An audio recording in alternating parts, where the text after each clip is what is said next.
l'usage de la sémantique, donc des mots et leur définition, nous approche d'une forme de vérité, à savoir, aucun dictionnaire ne se contredit. Les mots forment un réseau et leur définition un système.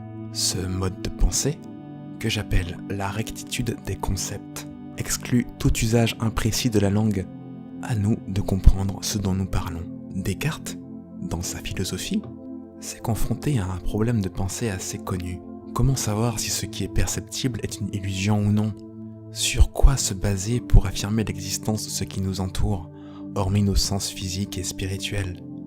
Il a alors observé une chose non réfutable, c'est que lui-même, à ce moment, était en train d'y réfléchir.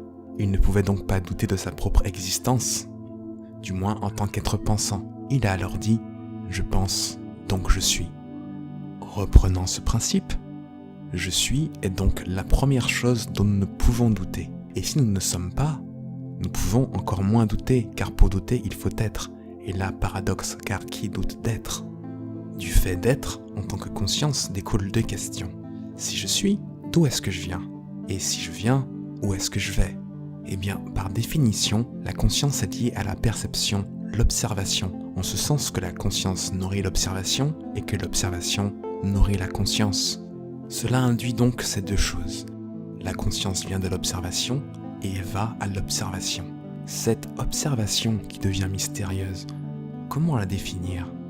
Nous venons de constater que l'observation était liée à la conscience.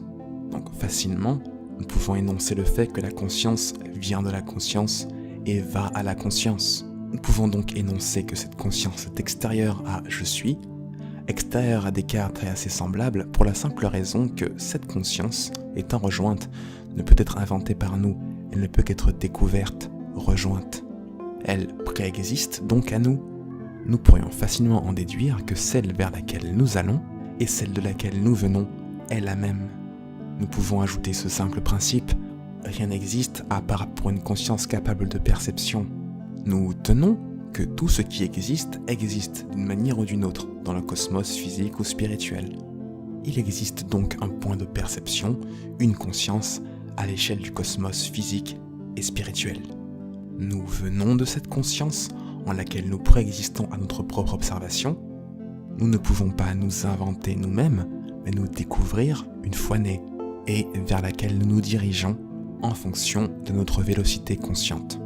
Vélocité, capacité à se mouvoir dans une direction, ici à percevoir, concevoir l'échelle de tout.